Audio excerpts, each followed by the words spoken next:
அன்பு தமிழ் நெஞ்சங்களுக்கு ஆஸ்ட்ரோ தமிழ் மகளின் இனிய வணக்கங்கள். இன்றைய பதிவில் 4 விஷயத்தில் நல்லது நடக்க போகுதுங்க. உங்கள் கஷ்டமும் நஷ்டமும் கவலைகளும் தீரப்போகுது. மீன ராசியில் பிறந்தவங்களுக்கு தாங்க இந்த பதிவு. காரணம், பிறக்க போகின்ற இந்த தமிழ் புத்தாண்டு நிச்சயமா வாழ்க்கையில் ஏதாவது ஒரு நல்லது நடந்துடாதா அப்படின்னு எதிர்பார்த்து கொண்டு இருக்கக்கூடிய உங்களுக்கு 4 விஷயத்தில் நல்லது நடக்க போகுதுங்க. அதை பற்றி தான் இன்றைய பதிவில் பார்க்க போகிறோம். பதிவினை முழுமையாக பாருங்கள். பதிவு பிடிச்சிருந்தா லைக் பண்ணி கமெண்ட் பண்ணி மற்ற நண்பர்கள் உறவினர்கள் பயன்பெற அவங்களுக்கும் ஷேர் பண்ண மறந்துடாதீங்க. இதுவரை நம்முடைய ஆஸ்ட்ரோ தமிழ் மகள் சேனலை சப்ஸ்கிரைப் பண்ணாத நண்பர்கள் சப்ஸ்கிரைப் பண்ணி கூடவே தெரிகிற பெல்லைக்கான கிளிக் பண்ணி ஆல் ஆப்ஷன்ஸும் செலக்ட் பண்ணி வச்சுக்கோங்க. ஏற்கனவே நம்முடைய சேனலில் மீன ராசியில் பிறந்த நண்பர்களுக்காக சனி பயிற்சி பலன்கள் மற்றும் குரு பயிற்சி பலன்கள் பதிவு செஞ்சாச்சு. பதிவினை பார்க்காதவங்க கீழே டிஸ்கிரிப்ஷனில் லிங்க் இருக்குது, போய் பார்த்து பயனடைஞ்சுக்கோங்க. சேனலை விசிட் பண்ணியும் நீங்கள் இந்த பதிவினை பார்க்கலாம். மீனராசியில் பிறந்த நண்பர்களே, குரோதி வருடம் முடிய போகுதுங்க. ஏப்ரல் மாதம் 14ஆம் தேதி திங்கக்கிழமை விசுவாச வருடம் ஆனது பிறக்க போகுது. விசுவாச வருடம், விசுவாசு என்றால் என்ன? உலக நிறைவு என்பது அதன் பொருளுங்க. உலக மக்களுக்கு ஏதாவது குறை இருந்துச்சுன்னா அது நிறைவேற்றப்படும். அதுக்குரிய ஆண்டாக இது இருக்க போகுதுங்க. இப்போ இந்த துளாராசி சுவாதி நட்சத்திரத்தில் தான் இந்த தமிழ் வருடமானது பிறக்கிறது. இந்த சுவாதி நட்சத்திரத்துக்கு அதிபதி ராகு பகவான்க. அந்த ராகு பகவான் இப்போ எங்கே இருக்காரு அப்படின்னு பார்த்தோம்னா இந்த மீன ராசி, அதாவது உங்கள் ராசியில் தாங்க அமர்ந்திருக்காரு. ஸோ ராகு பகவான் நட்சத்திரத்தில் இந்த தமிழ் புத்தாண்டு பிறப்பதால் நிறைய பேருக்கு வாழ்க்கையில் மாற்றம் உண்டு. மீன ராசியில் பிறந்த உங்களுக்கு மாற்றங்கிறது உறுதின்னு சொல்லலாம். ஏன்னா உங்கள் ராசியில் தான் ராகு இருக்காரு. அதனால் முதல்ல இந்த திருமண தடையானது விலகும். திருமண யோகம் உண்டு. பண தேவைகள், பணப்புழக்கம், இதுக்காக இடமாற்றம்ங்கிறது உங்களுக்கு நடக்குங்க. வேலைக்காகவோ தொழிலுக்காகவோ இடம் மாறக்கூடிய வாய்ப்பு இருக்குங்க. அதே மாதிரி வேலை என்பது கிடைச்சிடும். தொழில் விஷயமும் நல்லபடியாகவே அமைஞ்சிடுங்க. வீடு மாற்றமும் ஏற்படக்கூடிய நேரமாக காலமாக இருக்க போகுதுங்க. அப்போ ஏதாவது ஒரு மாற்றம் நிச்சயமாக உறுதியாக உண்டுங்க. காரணம் இந்த ராகு பகவான். அந்த மாற்றம்ங்கிறது உங்களுக்கு நல்லதாகவே இருக்குங்க.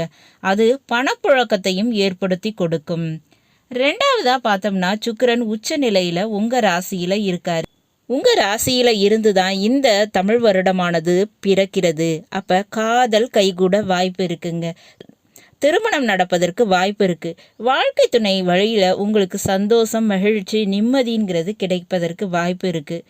புதியதாக 2 வீலர் வண்டி வாகனம் வாங்க வாய்ப்பு இருக்கு. வண்டி வாகனத்தை மாற்றுவீங்கங்க.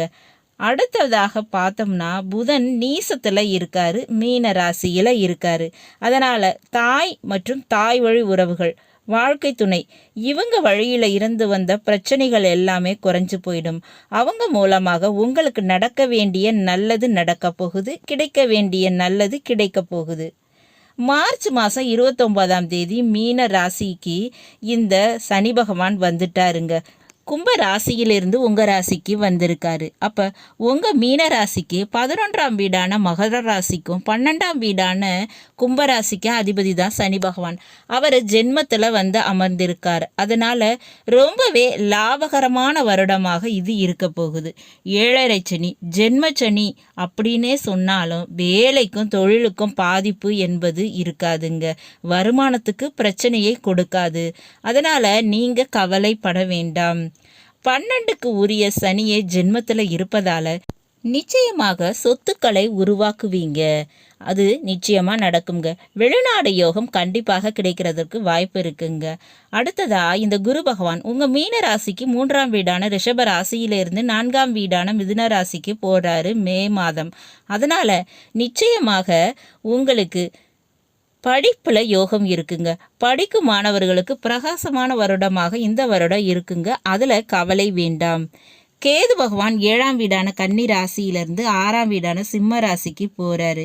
அதனால் தீராத கடன் பிரச்சனைகள் தீர்ந்து கோர்ட்டு கேஸு பிரச்சனைகள் தீரும். அதனால் எதிரி பிரச்சனை அது எவ்வளவு பெருசாக இருந்தாலுமே அது சரியாயிடுங்க. அதில் கவலை வேண்டாம். 6ஆம் வீட்டில் கேது இருப்பதால நோய் பிரச்சனை படிப்படியாக குறையுங்க. அடுத்ததா சுவாதி நட்சத்திரத்தில் இந்த வருடம் பிறக்கிறது. அப்போ 8ஆம் வீட்டில் இந்த வருஷம் ஆரம்பிக்குது. அதனால் சமூக சேவை, தொண்டு, ஆன்மீகம், வழிபாடு இதில் எல்லாம் உங்களுக்கு ஈடுபாடு வருங்க. அதனால் நிச்சயமாக உங்களுக்கு வேண்டிய அந்த மன நிம்மதி சந்தோஷங்கிறது கிடைக்குங்க. இந்த செவ்வாய் பகவான் நீச நிலையில் கடகராசியில் 5ஆம் வீட்டில் இருக்கிறாரு. அப்போ நிச்சயமாக உங்களுக்கு காதலால் ஏற்பட்ட பிரச்சனை சரியாயிடும். பிள்ளைகள் வழியில் ஏற்பட்ட தொந்தரவுகள் சரியாயிடுங்க. மேற்கொண்டு பார்த்தோம்னா தெய்வ வழிபாடு, தெய்வத்திற்கு செய்ய வேண்டிய வேண்டுதல் இவற்றையெல்லாம் நிறைவேற்றுவீங்க. இந்த வருஷம் உங்களுக்கு நடக்க வேண்டிய சுபகாரியம் நிச்சயம் நடக்குங்க. நன்மைகள் எல்லாமே கிடைக்கும். இந்த வருடம் நீங்கள் செய்ய வேண்டிய வழிபாடுன்னு பார்த்தா காளி மற்றும் துர்க்கை அம்மனுடைய வழிபாடுகளை செய்யுங்க. நிச்சயமாக நல்லது எல்லாமே நடக்குங்க. நல்லது நண்பர்களே, இன்றைய பதிவு உங்களுக்கு பிடிச்சிருக்கும்னு நினைக்கிறேன். பிடிச்சிருந்தால் லைக் பண்ணி கமெண்ட் பண்ணி மற்ற நண்பர்கள் உறவினர்கள் பயன்பெற அவங்களுக்கும் ஷேர் பண்ண மறந்துடாதீங்க. இதுவரை நம்முடைய ஆஸ்ட்ரோ தமிழ் மகள் சேனலை சப்ஸ்கிரைப் பண்ணாத நண்பர்கள் சப்ஸ்கிரைப் பண்ணி கூடவே தெரிகிற பெல் ஐக்கானை கிளிக் பண்ணி ஆல் ஆப்ஷன்ஸும் செலக்ட் பண்ணி வச்சுக்கோங்க. மீண்டும் நல்லதொரு வாய்ப்பினில் உங்கள் அனைவரையும் சந்திக்கிறேன். அதுவரை ஆஸ்ட்ரோ தமிழ் மகளின் அன்பு கலந்த வணக்கங்கள். நன்றி.